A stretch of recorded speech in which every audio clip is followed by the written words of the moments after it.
UMzantsi Afrika wenze imbali ngokuba lilizwe lokuqala kwilizwekazi leAfrika ukuba nesitofu esitsha, ilenacapavir, neza kuzisa utshintsho ekunqandeni ukosuleleka okanye ukwesulelana ngentsholongwane kagawulayo.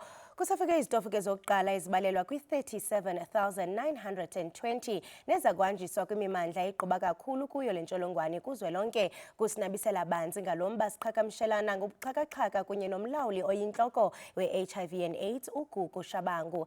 Masizibulisele Gugu, sikwamkele apha e-SABC Lihaye, sibambe ngazibini ngexesha lakho. Ngibingelele msakazi nababukeli bonke ekhaya, sibonga uJehova ngosuku oluhle. Awu siyabonga impela.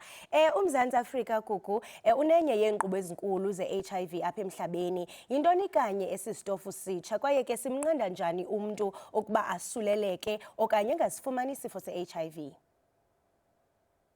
Ngiyabonga msakazi. Ilenacapavir igama layo lesitofu esisha kumjovo omusha wokuvimbela i-HIV.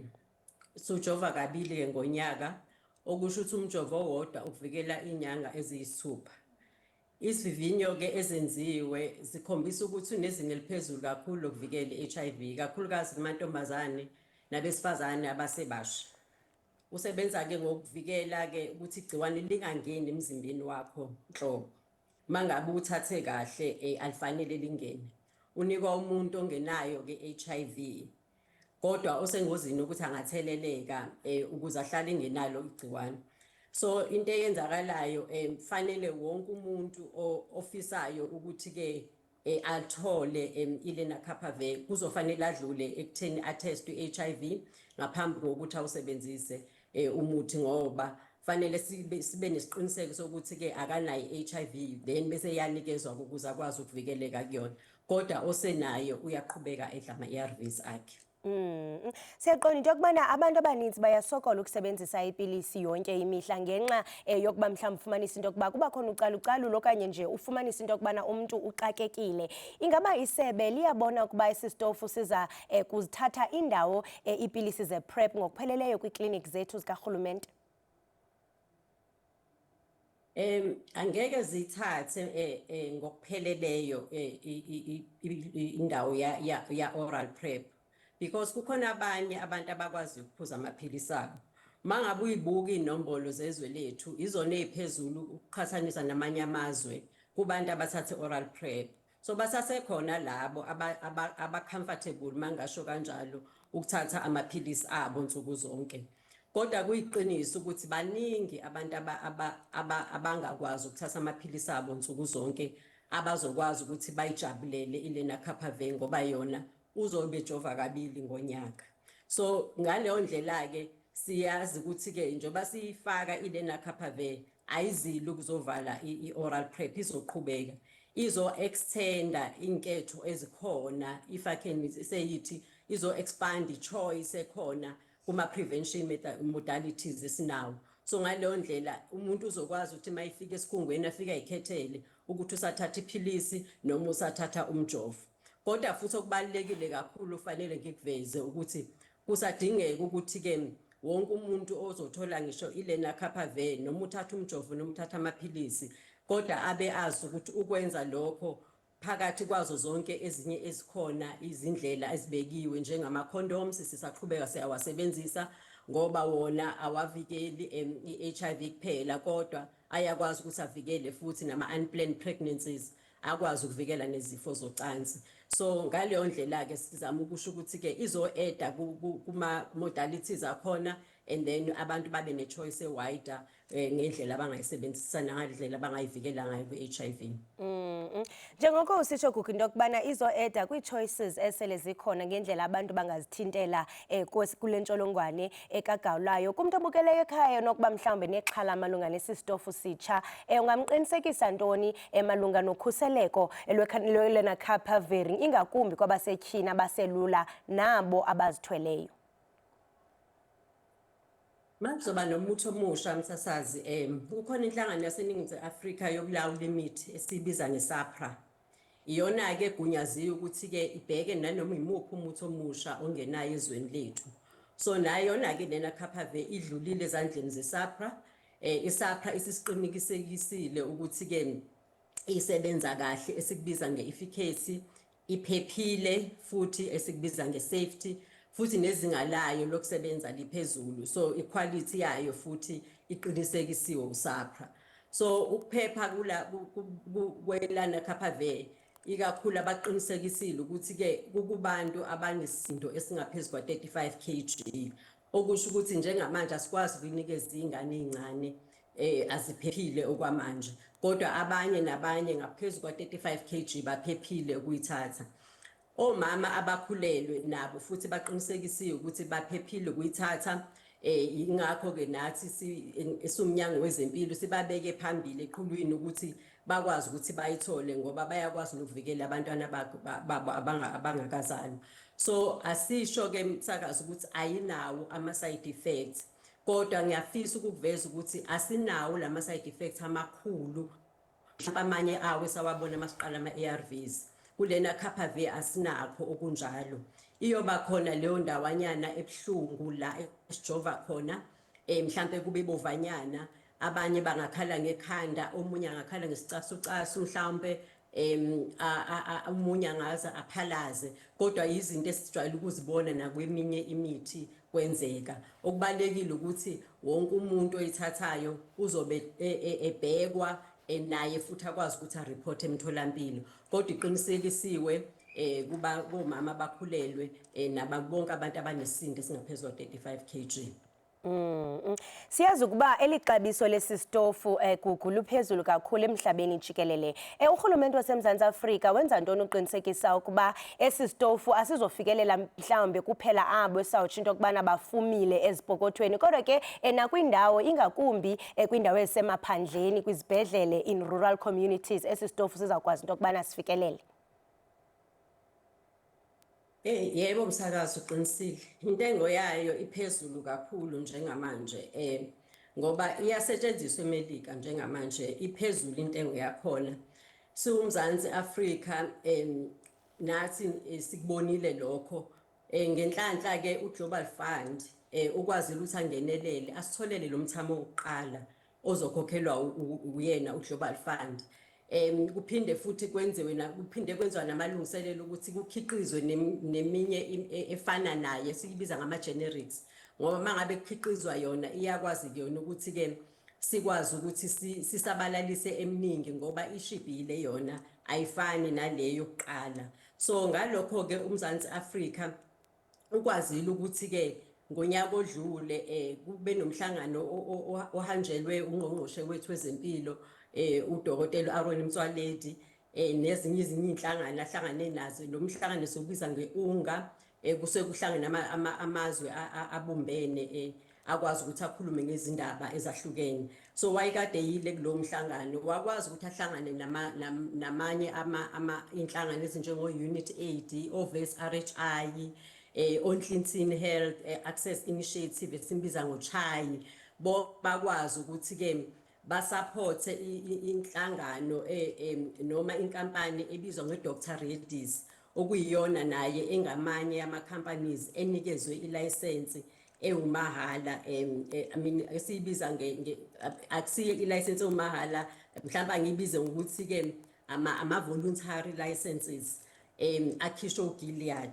So ingenye ama companies ezokwazi ukuthi ithole lawo ma license, bakwazile ukuthi ke bakhulume nayo nayo futhi ikwazi ukusupportwa uCHAI ukuze ikwazi ukukhiqiza lama generics. Ama generics ke izinga lawo alibizi kakhulu njengalena, yehlile kakhulu imali yakhona, so sizokwazi ukuthi si-afford siwuMzantsi Afrika.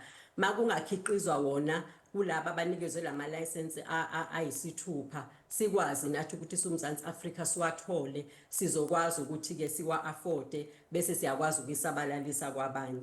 Okwamanje sisazosebenzisa emthamo lo okhokhelwe uGlobal Fund, naye futhi uthe uzoqhubha iminyaka emithathu esahleli nathi, so sizokwazi ukuthi abantu bakwazi esizobaqala manje bazokwazi ukuthi baqhubeke bayithole until baze bakwazi ukuthi ke sibaqhubeke nama generics lawa azobe sengenile.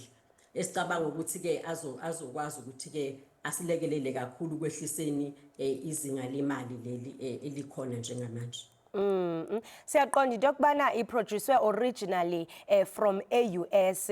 Siyaqonda into yokubana naxa sijonga kumaziko amakhulu ezempilo anayo la contract ebalelwa kwiminyaka engama-20. Mhlawumbe ke sizawubona nini apho sibona into yokubana kuyaproducwa nalapha eMzantsi Afrika? Umsebenzi owenziwayo umsakazi angisho nje ekutheni sibonakale nathi siproducer okwamanje kulabo abathola ama license Egypt ese-Africa iyona yodwa ethola license. Kunomsebenzi omningi owenziwayo ukuthi nathi siwumzansi sikwazi ukuthola noma eyodwa inkampani engakwazi ukukhiqizela ekhaya. Kodwa ngisho ke futhi umsakazi ukuthi ngicabanga ukuthi ke abanye ngisebemzwile naye futhi no minister ubekusho endaweni zonke ukuthi ke ikhona lencindezi efakiwe uGilead uyena okhiqize ilena Caphavel and ngokujwayelekile ke inkampani esuke kuyiyona ekhiqizile iyakwazi ukuthi ke ihlale nesikubiza angazi ukuthi ngakubiza ngithini ngesizulu emsakazi kodwa ngiyacela ukuthi ungivumele ukuthi ke ngikubize ngesingisi intellectual property. Siyakwazi ukuthi inkampani ihlale nayo for 20 years. Kube nencindezi ke kuGilead ukuthi ke asikwazi ukulinda 20 years. Ingakho ke kwazile ukuthi akhiphe lama license ayisithupha and then lese Egypt izokwazi ukuthi silekelele nathi seduzane kodwa mningi umsebenzi owenziwayo esithemba ukuthi maduzane noMzantsi Afrika sizobona nayo uthatha inxaxheba ukwazi ukuthi ube nenkampani ezokwazi ukukhiqiza eMzantsi. And ibaluleke kangakanani indima yososayensi kuba sinabo ososayensi apha eMzantsi Afrika into yokubana nabo bathatha igxathu ekulweni nesifo sikagawulayo? Ibalulekile kakhulu ibona nje kakhulu abenza umsebenzi omningi ngoba njengoba usho nje emthathazo ukuthi ke nathi siwuMzantsi Afrika siyafisa ukuthi ngabe sinayo inkampani ekhiqiza ngaphakathi.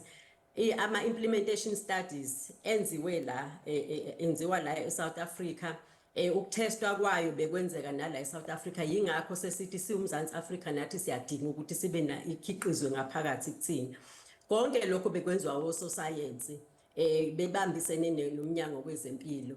Namanje noma isifikile bakhona nabeduzane noma isisetshenziswa bazobe beseduzane ukuthi bakwazi ukumonitha ukusebenza kwayo bakwazi futhi ukukhulisa nokunye okungenzeka kuyona ukuze sikwazi ukuthi sivikele abantu abaningi. So babaleke kakhulu and babamba iqhaza elikhulu kulomsebenzi osuqaliwe.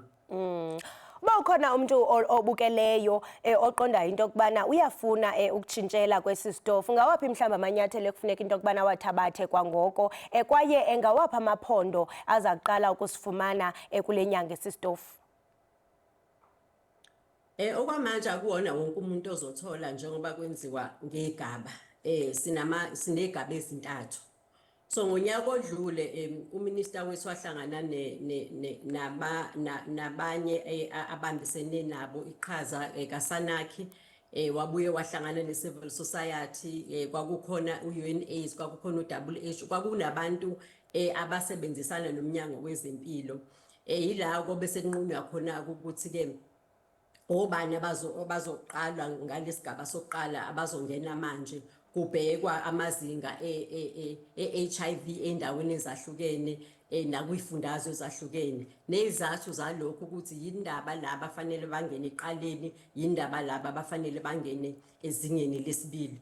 Kwenziwa ke lokho umsakazi and then kwaphuma amaqembu amane okuyiwona okwavunyelwana ngawo ukuthi kuzoqalwa ngawo kulesigaba amantombazane amancane nabantu besifazane abasebancane ngoba ibona abachaphalezeke kakhulu nge-HIV esikholelwa ukuthi masingavimba ngakubona sizokwazi ukuyinqoba come 2030 sobe sesikwazile ukuyinqoba i-HIV. Kwaphinde kwathathwa futhi abesifazane abakhulelwe ngoba bona bakhulelwe banabantwana bangathintekile ukuthi bakwazi ukuvikela ukudlulisa kwegciwane kubantwana babo abangakazalwa. Kwaphinde futhi kwakhethwa abesifazane abancelisayo ngoba nabo futhi fanele bakwazi ukuvikela abantwana babo ngesikhathi sokuncelisa bangachaphazeleki ngegciwane. Asiphinde futhi kuthathwa nezinhlanga esibiza ngama key populations lapho kusuke kukhona ama sex workers kukhona men having sex with men bonke labo nabo babaliwe basezingeni lokuqala. So angeke kube noma imuphi kuzoba yilezi inhlanga engizibalayo umsakazi okwamanje. Ukusatshalaliswa kwazo ke njengoba ngishilo kuzoba ngezigaba sibheke ama-facility mangathi ikhungo zempilo eziwu-360 okuyizona ezizokwazi ukuthi ziqale manje ezizonikeza umthamo wokuqala manje kulesigaba sokuqala. And then bese ukusatshalaliswa okupheleleyo kuzoba ngo-2028 yilapho sesibona khona zonke izikhungo zethu eningizimu Afrika sezikwazi ukuthi zinikezele naKHPV. Okwamanje kusazoqala lo 360. Umongameli wezwe uyena ozothula ke ngokusemthethweni lezi ndawo ezo-360 abese yawasho futhi ifundazwe zonke ezizoqala khona bonke abantu baseningizimu Afrika bazokwazi ukuthi kumele bashone kuphi futhi bazokwazi ukuthi bathole ulwazi olunzulu ukuthi sizoqala ngakuziphi indawo. So ngiyafisa ukuthi ke mhla ethula ngoba kuzobe kuumcimbi ozobe uhanjelwe izo zonke izifundazwe bazobe sebeyakwazi abantu ukuthi balithole lapho futhi ulwazi ukuthi ke kuzobe kukuphi ngasiphi isikhathi la bengaya khona. Ngiyabonga. Ndikuvile gogo ukhankanya ne-adolescents ingakumbi amantombazane asemancinane. Ungathini mhlawumbe kubazali abanexhala bathi ubangaba mhlawumbe abantwana bafumane sisitofu mhlawumbe loo nto iya kubakhuthaza into yokubana babelane ngesondo besebancinci njalo? Siyafisa ukubakhuthaza abazali ngoba iy'namba zethu ziyasikhombisa kakhulu ukuthi amantombazane amancane between 15 years and 24 years ayayo cansini. Asikususi ukuthi ke abazali bakukhuthaza abantwana ukuthi ke bakubambe ukuyocansini baze bakhule nemizimba yabo ikhule kahle ngokufanelekile. Kodwa kulabo asebebabonile abantwana babo ukuthi ke bayayo cansini siyafisa ukuthi babasondeze eduzane ngoba bazovikeleka bazi ukuthi ke njengoba sisho nje ukuthi isetshenziswa namakhondomu bakwazi ukukhuluma nabo ukuthi ke mabeqala ilena KHPV bazobe sebevimbelekile ku-HIV kodwa futhi babakhuthaze nokusebenzisa amakhondomu ukuze bangatholi abantwana basebancane. So siyafisa kakhulu ukuthi ke amehlo siwavule siwuMzansi Afrika sizibone izinto ezenzeka phambi kwethu siyithathe izinto ezivikelayo nezilethwayo ukuze sikwazi ukwakha isizwe sethu. Masibambe ngazibini Gugu ngexesha lakho ube nosuku oluhle kakhulu kule ngxoxo ebaluleke kangaka. Enkosi kakhulu. Ngiyabonga kakhulu msasazi ube nosuku oluhle nababukeli bonke emakhaya. Sibambe ngazibini. Right Mbukeli lo ke besidlana indlebe naye nguye uGugu Shabangu. Usuka ke Mbukeli yena ungumlawuli oyinhloko pha kwi-HIV and AIDS. Awuhlabela mgama ke Mbukeli siqhubeke nokuthetha ngalomba wesitofu esiza notshintsho eMzantsi Afrika. Sawudlana indlebe kunye naye uGqirha Thembisile Xulu. Yena ke uyinhloko ye-South African National AIDS Council. Gqirha masikubulise sikwamkele SABC lihaye sibambe ngazibini ngexesha lakho. Sanibonani ninjani? Ngicela ukunibingelela nababukeli. Good morning. Enkosi kakhulu. uGqirha Aaron Motsoaledi uyichaze njenge game changer esisitofu sitsha. Uphawula usithini wena Gqirha?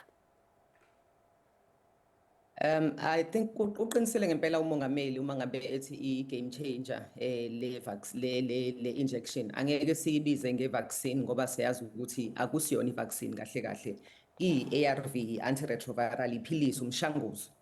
So i-game changer ngoba one indlela esesijwayele ngayo ukuvikela isandulela ngculazi eSouth Africa ukuthi umuntu aphuze amaphilisi every day and abantu bayawakhohlwa amaphilisi. So sithole umjovo owujova kabili kuphela ngenyanga okusho ukuthi kwehlisa ama-chance ukuthi umuntu angawaphuza amaphilisi. Number 2 kulama clinical trials ama-test ebenikhuluma ngawo noGugu noSisigugu upurpose 1 wawo wenziwe eSouth Africa.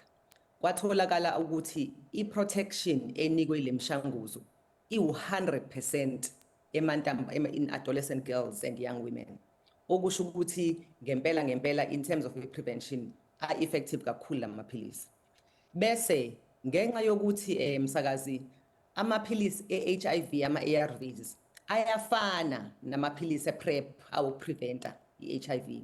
Kwesinye isikhathi ukugwinya iphilisi noma ungaphili nesandulela ngculazi abantu baye bacabanga ukuthi kusho ukuthi uphila nentsholongwane kanti cha wena uyayivikela so kuzophinde futhi kwehlise istigma so sithi ayi-game changer ngoba ngempela of the level of protection asinika yona ukuthi siyakwazi ukwajova ngaphansi kwesikhumba kabili ngonyaka kuphela and uma sijova asijove phakathi kwemasela nje basiye senze sijova nje ngaphansi kwesikhumba and sijova kabili ngonyaka kuphela and mawubheka i-level of protection esiyitholayo between 96% kulamanye ama-gender diverse populations no 100% emantombazaneni ase-South Africa nase-Uganda siyabona ngempela ukuthi this is a game changer sisho kanjalo.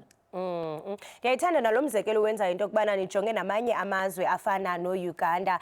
Phambili phaya ngokubesihlanu indlebe naye uGugu uye wasinikeza amanyathelo azawuthi athatyathwe xa esi sitofu sisasazwe kumanye amaphondo esitsho into kubana umongameli welu Cyril Ramaphosa uza kwenza loo ntetho leyo. Njengoko kufike iidose ezokuqala ezingaphaya kwe-37,000 ndiyafuna uqonda into kubana gqirha niyiSANEC nizawuqinisekisa njani ukuba zifikelela kuqala kwabo basengozini enkulu yokusuleleka. Okay, ngiyabonga. I think kubalekile ukuthi sisho ukuthi lo 37,000 is uyingxenye ka 450 doses that are meant for 450,000 people. Kushuthi mase sehlangena u900,000 esowathola evela kwa Global Fund. Azoloke eza kancane nje ezoGilead enza iproduction. So indlela esikale ngayo ile ndlela uGugu kade ichaza ukuthi isiqubulo sethu nalabo esisebenza nayo kuma communities sithi leave no one behind. So kubalekile ukuthi ama communities kube uwona ahamba phambili understandayo khona kuzoba yiwona futhi akwazi ukuthi asihambisele imessage. So thina sisho ukuthi one indlela esokwenza ngayo ihambisana ne-risk, ihambisana ne-equity kodwa iphinde ihambisana ne-allocation. Ngamanye amazwi usechazile ukuthi ama-adolescent girls and young women amantombazane amancane siwabonile ukuthi uma ngabe kuthiwa bathola ama-infections awu-1,300 every week la eMzansi Afrika asikwazi ukwashiya ngemuva bese kuba ama-pregnant and breastfeeding women omama abancelisayo asikwazi ukubashiya ngemuva bese kuba ama-key populations laba ekuye kube ama-sex workers noma women of sex with men bese nje kwa mhlawumbe umuntu oshoyo ukuthi nginenkinga mina yokugunya iphilisi every day yabona so sizoqala ngalabo esesiba identifyile ukuthi indlela abakwi-risk ngayo kuyithola isandulela ngculaza abathole usizo kuqala bese over time siya scale up njengoba si-implementa siya-decide siyabona siyaqhubeka siya-drive i-public knowledge sisebenza with the communities but as a start lama districts lawa ane-HIV new infections amaningi nama-high risk groups iwona esoqala ngawuqala ukuze senze sure ukuthi si-exclude i-stigma so sigayidwa i-data kakhulu. uGugu ichazile into kubana ixabiso lesisitofu liphezulu kakhulu kwihlabathi jikelele. iSANEC isebenzisa njani namacandelo amayeza abucala i-private healthcare uqinisekisa ukuba esisitofu asiyonto ezawuthi ifunyanwe kuphela ngabantu abane-medical aids? So ngizosho into ezimbili. Alright, ngizosho into ezimbili ngizokhuluma ngale nto ekuthiwa i-local manufacturing okusho ukuthi ukwakhiwa kwelena capability eSouth Africa bese ngikhuluma ngama-relationships esiwenza ne-private sector khona manje. Ngizoqala ngalokho kokugcina okusho ukuthi uma unaka khona manje msakazi about 80 to 83% of umphakathi wasemzansi uthola i-treatment yayo kwi-public sector. And isikhathi esiningi labo bantu abantu abampofu abantu abanganamali abanganayo imali yokuya emaklinika. Number 2 i-medical aid only caters for about 16 or 17%. So bancane abantu abakwazi ukuya kuma-medical aid khona manje. So i-scenario esinayo khona manje is that uyakwazi ukukhipha umshanguzo kwi-private sector uma ngabe ikhampani eyakhayo isishilo yathi nansi i-single exit price. Manje ke le company esidila nayo ekuthiwa uGilead akakakwazi ukuyenza leyo nto because mawuyibala eAmerica manje ibi $28,000 per dose njengoba thina sithola ngo$40. Sithola ngo$40 ngenxa yini? Ngenxa yosizo lweGlobal Fund lolu usisigugu kade lichaza. so sizokwazi ukuthi ke kuma public clinics siqale siwanike siwa stratify njengoba ngishilo bawathole, but okwamanje until company le eyakhayo isho ukuthi nansi single public exit price izotholakala ngale mali, izobiza i-medical aid le mali, sizobe sesikwazi ke ukuthi nama medical companies akwazi ukuthi ayikhiphe through medical aid. But into esiye singayiceli wena sisi, umuntu onenkinga siye singakubuzi mawufika kuthina sithi unayo yini medical aid therefore asikufuni. Umuntu umeyibona ukuthi uxakekile ngempela esefikile eclinic kahulumeni uyasho athi ngizocela usizo, inkinga yami ukuthi nokuthi abese yalithola usizo. And then ukuze sikwazi ukuthi sikubalance lokho, sibe ezoSANAC saqala sahlanganisa ama manufacturing companies enza imishanguzo eSouth Africa. We met with about 12 of them. Sasilidwa uminister ukuze siqale sizame ukuthola i-voluntary license yala eMzansi Afrika. Okusho ukuthi sibheka ukuthi iyiphi icompany eSouth Africa engasakhela iLena Capave ukuze singabi nama-cost okuyi-importer uma ngabe kwenzeka lento eyenzeka ngeCovid, ama-supply chains shut down, ingafiki iLena Capave, asifuni kuphinde kwenzeke. So silapho sizovala in about 2 days time ukuze sicheck ukuthi imaphi ama-companies awu-2 or 3 angasenzela iLena Capave ukuze noma kungathiwa kunenkinga even yokufika eEgypt akufikeki, sinayo yethu siyazakhela from a sustainability perspective. Siyaqonda into yokubana phansi kwemigaqo ye-World Trade Organization iyatsho into yokubana bayayikhusela esi stofu since yesenziwe yi-US sizawukhuselwa kwiminyaka eyi-20. Ingaba mhlawumbe imithetho ekumila kunje ilimitha njani iSouth Africa into yokubana ikwazi ukuziproducela nakubeni usitsho into yokubana nikwiphulo lokufumana abantu abangathi baproduce? So lo 20 years iwona lo esidila ngawo njengoba ngithi sikhuluma ngevoluntary license. So mangabe uqala as icompany yakafama uthola umshanguzo omusha, uyuthole lento ekuthiwa patent igama lakho eliye last 40 years. Bese through i-medicines patent pool uyakwazi wena ukuthi ukhethe ama-company azokwazi ukuthi enze ama-generics. Lawo ma-generic companies uyakwazi ukuthi uwanike what you call voluntary licenses, and then bese beyakwazi ukuthi baproduce ama-generics. So ke uGilead ube ne-pressure esandokuqala because bekucaca ukuthi izobiza kakhulu, plus wayikhethela u6 wangawufaka uSouth Africa no-Sub-Saharan Africa, thina that carry the highest burden of HIV in the world. Kwase kuba nento yokuthi they are very negotiable. Sakhuluma kahle nabo sazwana bachaza ukuthi bayavumela ukuthi bazosinika i-voluntary license, but kumele sibheke ama-company amitha ama-requirements abo, baney'dingo zabo nabo ukuze i-quality yomshanguzo ibe ile abayakhile. Singabi ney'nkinga ukuthi sithole umshanguzo ongasiyona i-quality engaphansi. Yikho noSAPRA eseyingenele le ndaba ukuze umshanguzo mawufika eMzansi senze sure ukuthi uyafana nalo waGilead ukuze ke sidile nama-patent issues, kungabe ukuthi kuyoba uGilead for 20 years sibese sicela i-voluntary license base beyavuma ukuthi asiqale iprocess, mabesinika sobe sesiqala sesiyazenzela ke ama-generics eSouth Africa. Gqirha, ngaphandle nje kokunikezela kwezitofu, ingaba mhlambe zeziphi ezinye izinto eniza kube nizijongile kwezinyanga ziyi-12 zizayo ukuze nithi le nkqubo yokuqala ihambe kakuhle kwaye ibe nayo impumelelo?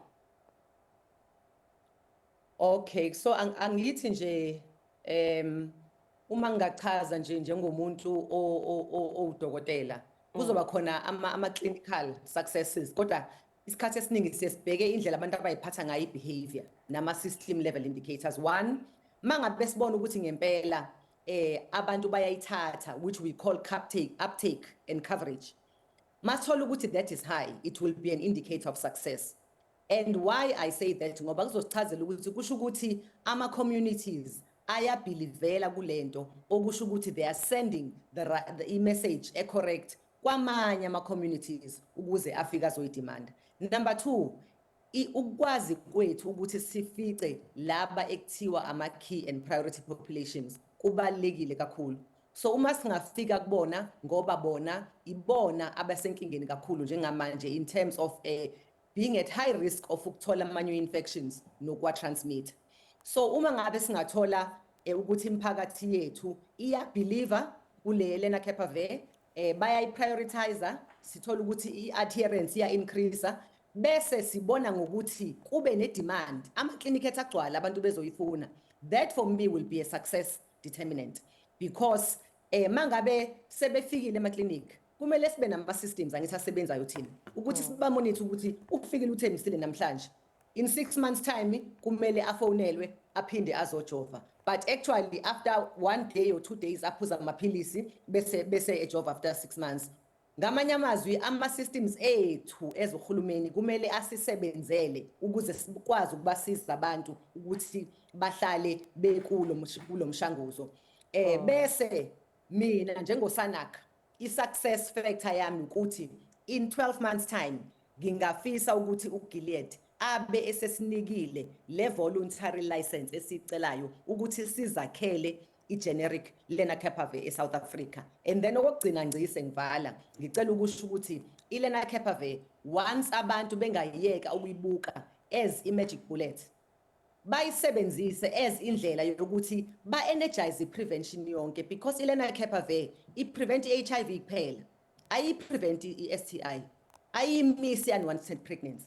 So uma singathi re-energize i-prevention yonke sifake ne-LEN as one of the choices, it will really be a success factor if condoms can come back and people can use yona i-condom, because khona manje right now mawubheka i-investment case yethu ye-HIV into most effective and most cost effective in terms of STIs, HIV and pregnancy prevention, i-condom. Kuyo yonke lento ethetha yogqirha ucinga ba mhlawumbe iyasondeza ekubeni sisho into kubana siyasondela ekufumeneni i-cure ye-HIV and AIDS. Ngizothi sisi kusiphathe kabi ukuthi kube nalama changes enzeka manje, especially ngendaba yezimali. I'm sure you are aware ukuthi kube nama changes e-US, even i-Global Fund yayehlisa imali esinika yona. So sithe sesibona ukuthi sesiseduze kwase kusiphatha kabi ukuthi engathi uma ngabe le mali ihamba we might lose the gains. But ngicela ukubeka phambili ukuthi South Africa fortunate futhi South Africa is different in that i-Global Fund le ngikhuluma ngayo ibifunda about 6% of the response, yet i-South Africa ifunda between 77 and 80%. So ngokwethu uma skala ukuthi sesiyawina yini khona lama targets esawaphiwa UNAIDS abizwa ngo-95 la sistrugglisha khona ilo 95 wesibili where siku 80%.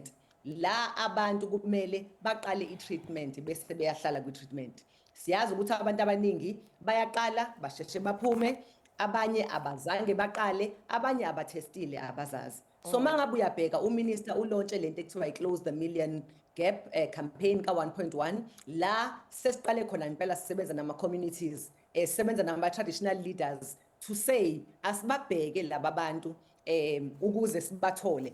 But kubalekile futhi not just from ukuthi sifuna ukubafaka kwi-treatment. Siyazi ukuthi umuntu once simfake kwi-treatment i-viral load yakhe iyehla, uma seyehlile akayidluliseli isandulela ngculazi, okusho ukuthi i-treatment isebenza as prevention.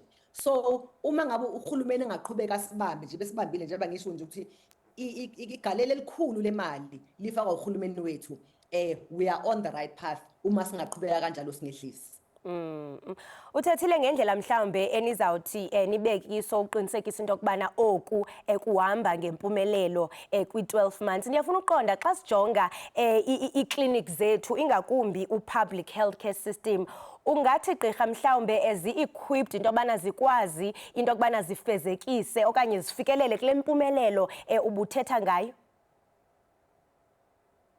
Njengoba sishilo ke ukuthi uma siqala because ama-dose ethu mancane emsakazi ngeke sikwazi ukuthi siqale ngawo wonke umuntu ngaso sonke isikhathi, otherwise izoba overwhelmed the system. Yikho uminister no DG ne-team esebenza under uGugu bedecide ukuthi asithathe ama-clinics with the highest burden bese sithatha ama-districts or anama-high burdens bese kulawo ma-districts sikhethe ama-clinic awu-360 esizowa-traina.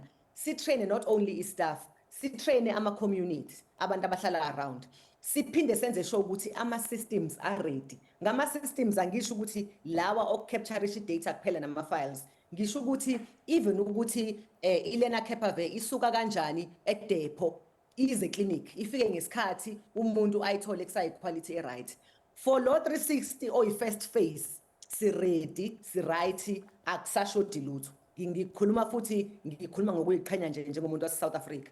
But phase 1, phase 2, phase 3 ukuze ultimately sikwazi ukusucceeda because ngeke sikwazi ukuthi sibambe all 52 million HIV negative South Africans ngesikhathi kanye cha ngeke sekwenzeki, but we are phasing it for success. Xa siyivala le ngxoxo gqirha kuba kaloku kuba khona ukudideka phakathi kwabantu phakathi kwe-prevention ne-cure njengoko ucacisile.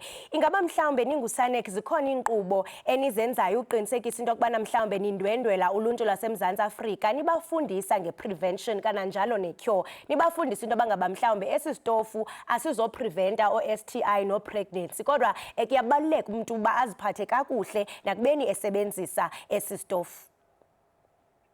Yebo, ngiyabonga kakhulu. So mangabe uyabheka sisi, it's one of the priority areas esesiwabalile manje ukuthi siyafuna ngempela ukuthi sithi ukuwaqinisa. Khona siyakwenza kodwa sifila sengathi asikwenzi ngokwanele. Ngoba even the fact that abantu manje bacabanga ukuthi iLearner Capave i-vaccine kanti cha i-injection ye-HIV kuqhamuka khona ukuthi i-message ayisanele. So yikho ke iSANAC mangabe uyibheka. iSANAC chair of deputy president, but one of the key stakeholders is community. And the community, abantu abahlala phakathi kwabantu, ibona labo esibadingayo ukuthi uma uxoxa nomakhelwane uxoxa nomakhelwane, uma ngabe senithole i-understanding efanayo ukuthi senitrainwe yithina ukuthi yini le Learner Capave, yenzani emzimbeni wami. Kahle kahle omunye angaza decide ukuthi cha mina ngicela ukuyiphatha kahle nje ngingajovi mhlawumbe ngisebenzisa i-condom. So siyazi ukuthi sigcina ukwenza kahle kakhulu kwakuyisikhathi sekhomanani, but mangabe uyabheka manje under iSANAC and even under umnyango wezempilo kune social behavior change campaign. Yinto esiqinisayo khona manje leyo yikho ngisho ukuthi kuwena sifisa ukuthi i-success rate for me must be ukushintsha kwe-behavior yabantu bebona ukuthi ama-prevention options maningi, but ultimately indlela engiyiphatha ngayo mina ezosiza ukuthi ngingatholi kuphela just i-HIV but unwanted pregnancy nama-STIs. So siyaqinisa kwi-social behavior change in the current status. And mawubheka iSANAC inama-office kuma-provinces wonke, every office of the premier in iSANAC, everyone has got a community sector. Leyo community sector, their aim and their exercise ukwenza sure ukuthi umphakathi uyafundiseka nge-behavior change emayelana ne-prevention ye-HIV. Bese siba multi-sectoral ngokuthi amanye ama-department, whether education or housing noma ngabe transport, sonke si-affected kule National Strategic Plan. So sonke sithatha iqhaza lapho. Gqirha Xuluma, sibambe ngazibini ngexesha lakho ngokutyebisela umbukeli ngokubaluleka kwesisitefu. Ndiqinisekile into yokubana bave kakuhle ekhaya. Enkosi kakhulu benosuku oluhle. Ndiyabulela sisi, Nkosi. Right, mbukeli besihlala indlebe naye uGqirha Thembiseli Xulu, yena ke uyinhloko ye-South African National AIDS Council. Kanti ke mbukeli bedlala indlebe nathi ngesisitofu sitsha soMzantsi Afrika.